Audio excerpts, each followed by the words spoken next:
Yesterday we have seen the last slip and very interesting story by O. Henry. Today we shall see a house is not a home. Boys, I hope that you know the meaning of house and the meaning of a home. It means I would like to underline the difference between a house and a home. If we shall go through the story, we will definitely distinguish the differences between a home and house. The story is very simple. It depicts psychology of a teenager. Actually, this life is full of furies, fears and fret. Life is full of challenges. Life is full of sorrows. Life is full of worries. Nowadays, you might have see the terror of Corona. There is a part of life. Actually, the writer underlines that life is just like a coin which has two sides. Life has two sides together. One is good and second is bad. Life is, in other words, full of joy and sorrows.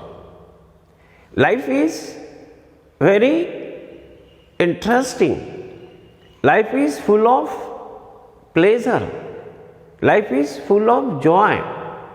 And that's why Marathi Kavi, one of the Marathi poets, says in his poem, see how does he quote? He says in Marathi, या जीवनावर या जगण्यावर शतदा प्रेम करावे. What does he say? या जीवनावर या जगण्यावर शतदा प्रेम करावे. It means he advises us to love this life with all its bad and good elements for 100 times. So this teenager, when he changes his school and goes to the bigger one, he is frustrated. He realizes that new teachers are there, new friends are there, nobody is taking his care, nobody is noticing him, so he is very sad, nervous. That is one thing he realizes as a teenager. This is the first thought that make him think over life, that make him to see the sad side of life. And now, second incident that takes place in his life is that his house is on fire. His house is totally burned on fire. So, he is a son of a widow. He has no father, and now they have to take shelter at the home of their grandfather, and this is the second shock. He thinks that he should never be a grown-up man. But later on, and meanwhile what happened? While the fire is on fire, he has lost his favorite cat, the pretty cat, in that catastrophe, in that tragedy. Now after that, he has a very different kind of experience. As soon as the school, as soon as the student in school, as soon as the teacher of the school come to know that the boy is a victim of tragedy, his house has been completely damaged or destroyed, everybody immediately started taking notice of him. For example, if he goes to the gym, the students are there to help him with all the instrument of playing. If he goes to the librarian is ready to help him. And boys, everybody is helping him in various kind of method. And while his house is being built, lot of students, his friend, help him. So this is the good side of life. Finally, when his house is completely made, built, they are sitting on some curb. While they are sitting on the curb, a woman comes there with his favorite cat, and she says to them that she is looking for their address, and finally she finds it out, and in this way the writer get back his pretty domestic animal. In this way the story comes with a happy end. So this is when he comes to know. In the beginning, the place where he is living is a house, and at last when he finds that a lot of people are helping him, students are helping him, and a good lady has brought back his pretty looking favorite domestic cat, his house become a home. Okay, this is a very amazing, this is a very delightful story. I will read to you, and if you do not understand, please ask me the meaning of the story. If you come across the new word, of course, you just ask me the meaning of the new word which you do not know or which is unknown to you at the end of the story. Now I will call upon you to go on page number 49. See here. A house is not a home.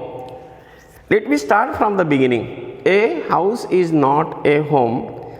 This story reflects the challenge of being a teenager. Underline this. This story shows the challenges of being a teenager and the problem of growing up. How does the author conquer his problem? How does the writer overcome his problem? Now, let me start it. My first year of high school felt awkward. After leaving junior high at the head of my class with all the seniority the upper grade level could afford me, it felt strange starting over as a freshman. The school was twice as big as my old school. This is first problem. And to make matter worse, my closest friend were sent to a different high school. I felt very isolated. This is the first shock to him as a teenager. He can't tolerate it, he can't bear it, he can't put up with this problem. I missed my old teacher. Second blow. I missed my old teacher so much that I would go back and visit them.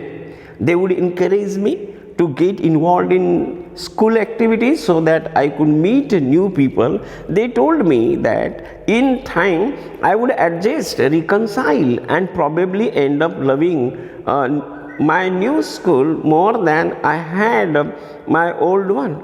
They made me promise that when that happened, I would still come by and visit them from time to time. I understood the psychology in what they were saying, but I took some comfort in it nonetheless. One Sunday afternoon, not long after I had started English school, I was sitting at home at our dining room table doing my homework. It was a cold and windy fall day, and we had a fire going in our fireplace. As usual, my red tubby cat was lying on top of my paper, purring loudly and occasionally swatting at my pen for entertainment's sake. She was never far from me. I had reduced her when she was a kitten, and let me repeat it. I was never far from. She was never far from me. I had rescued her when she was a kitten, and somehow she knew that I was the one responsible for giving her the good life. That was the connection between the cat and the writer. My mother kept stroking the fire to keep the house nice and warm. Suddenly, I smelled something strange, and then I noticed it. Smoke pouring it through the seams joint of the ceiling. The smoke began to fill the room so quickly that we could barely see. Groping our way to the front door, we all ran out into the front door. By the time we made our way outside, the whole roof was engulfed in flame, and it was spreading quickly. I ran to the neighbors to call the fire department while I watched my mother run back into the house. My mother then ran out of the house carrying a small metal box of important documents. She dropped the case on the lawn and, in a crazed state, ran back into the house. I knew what she was after. My father had died when I was young, and I was certain that she was not going to let his pictures and letters to go up in flames. They were the only things that she had to remember him by. Still, I screamed, shouted at her, "Mom, no, please don't go." I was about to run after her when I felt a large hand hold me back. It was a fireman. I had not even noticed that the street had already filled with fire truck. I was trying to free myself from the grasp, yelling, "You don't understand. My mother is there. My mother is in there." He held on to me while other firefighters ran into the house. He knew that I wasn't acting very logically, and that if he were to let go, I would run. He was right. "It is all right. They shall get her, he said. He wrapped a blanket around me and sat me down in our car. Soon after that, a fireman emerged from our house with my mother in tow. He quickly took her over to the truck and put an oxygen mask on her. I ran over and hugged her. All those times I ever urged with her and hated her vanished at the thought of her losing. "She is going to be okay," said the fireman. She just inhaled a little smoke, and then he ran back to fight the fire while my mother and I sat there dazed. I remember watching my house burn down and thinking that there was nothing I could do about it. 5 hours later, the fire was finally out. It was put out. But our house was almost completely burned down. But then it struck me I had not seen my cat. Oh God, where was my cat? Much to my terror, I realized that she was nowhere to be found. Then all at once it hit me. The new school, the fire, the cat, all these things are very disgusting. I broke down in tears and cried and cried. I was suffering loss, big time. This is his very serious experience as a teenager, and that's why he realized that life is very, very miserable. Life is full of fears and frets. As one of the poets, John Keats, said. The fireman would not let us go back into the house that night. It was still too dangerous. Dead or alive, I couldn't imagine living without knowing about my cat. Regardless, I had to go. We piled into the car with just the cloth on our back and a few of fireman's blanket and make our way to my grandparents' house to spend the night. This is the tragedy they had to go through. The next day, Monday, I went to school. When the fire broke out, I was still wearing the dress I had on to church that morning, but I had no shoes. I had kicked them off when I was doing my homework. They became yet another casualty. They became yet another casualty of the fire. So I had to borrow some tennis shoes from my aunt.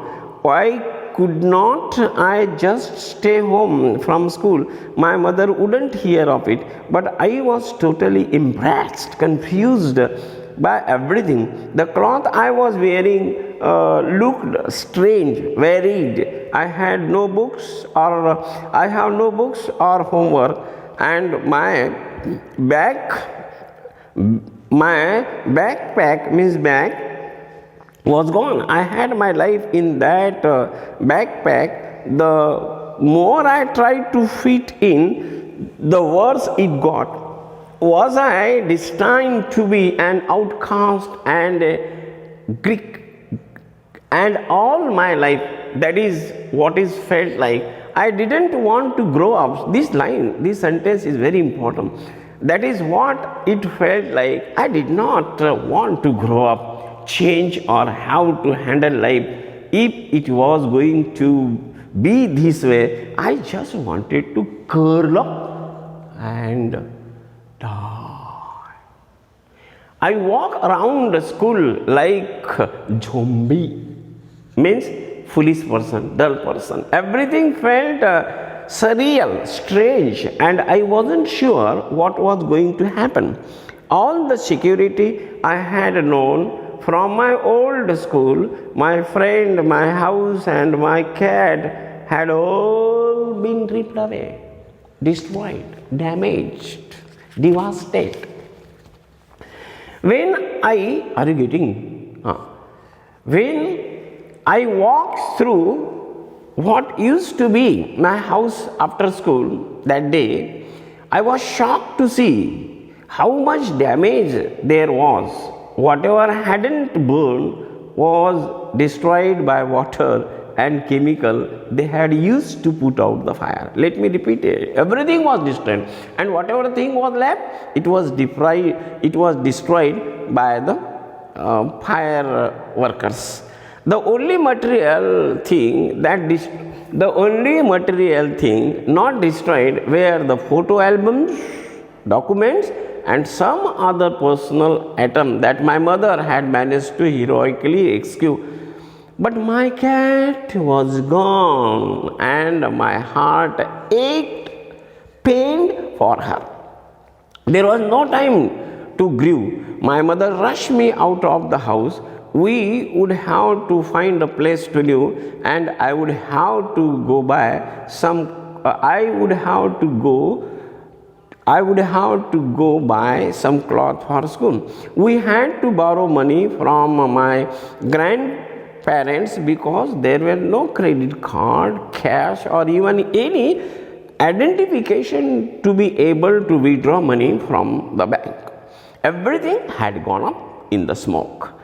That week, the ruble stone that used to be our house and being cleared off the lot, even though we had rented an apartment nearby, I would go over to watch them clearly away debris, hoping that my cat was somewhere to be found. She was gone. I kept thinking about her as the vulnerable little kitten. In the early morning, when I would disturb her and get out of bed, she would tag along after me, climb up my robe, and crawl into my pocket to fall asleep. I was missing her terribly. He remembered her habit, and that made him very sorrowful. It always seemed that bad news spread quickly. Very good sentence. That is psychology. The good news never spread so quickly as the bad news does. And in my case, it was no different. Everyone in high school, including teacher, was aware of my condition, my plight. I was impressed, as if someone I were responsible. What a way to start off a new school. This was not the kind of attention I was looking for. The next day at school, people were acting even more strange than usual. I was getting ready for gym class at my locker. People were smiling, getting round me, asking me to hurry up. I thought it strange, but in the light of the past few days, nothing would surprise me. It almost seemed that they were trying to show me into the gym. Then I saw why. There was a big table set up with all kind of stuff on it, just for me. They had taken up a collection and bought me school supplies, notebook, all kind of different cloth, jeans, tops, sweet suits. It was like a Christmas. I was overcome by emotion. This is the good side of life. Everybody wanted to help him in all sort of condition. People who had never spoken to me before were coming up to me to introduce themselves. I got all kind of invitation to their houses. The genuine outpouring of concern, underline this sentence, genuine outpouring of concern really touched me. In that instant, I really breathed a sigh of relief and thought for the first time that things were going to be okay, all right. I made friends that day. A month later, I was at my house watching them rebuild it. But this time it was different. I was not alone, and now his house became home. I was with two of my new friends from school. It took a fire for me to stop focusing on my